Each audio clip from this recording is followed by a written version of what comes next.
वळूयात पुढच्या बातमीकडे।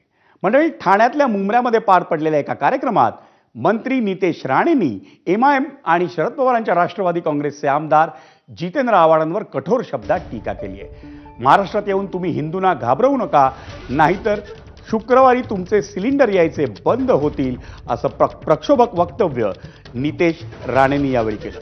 तसंच मुंब्र्याचं नाव मुंब्रादेवी करणार असल्याचंही त्यांनी यावेळी सांगितलं।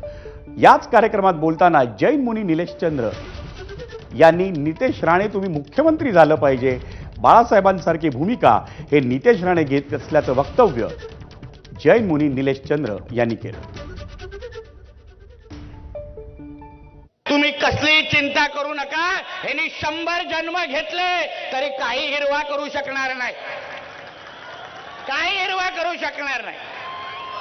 आम्हालाही बघायचंय कुठून हिरवा आणतात, आम्हालाही बघायचं। आम्हाला आमच्या महाराष्ट्रामध्ये येऊन आमच्या हिंदू समाजाला धमकवायचं नाही, हिंदू समाजाला भीती बसवायची नाही।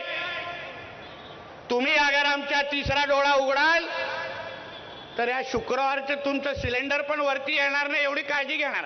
मालवणीमध्ये गेले, जाती मालर रामनवमी आले, कोणत्या नेत्याने आला हा रितेश राणे साहेब आले, म्हणून हृदयाने याचा तुम्ही अभिनंदन करा। साहेब तुम्ही मंत्री नाही, आम्हाला मुख्यमंत्री पाहिजे, जशी भूमिका बाळासाहेबांना आले तशी भूमिका निघाणारा साहेबात हेच प्रार्थना करतो।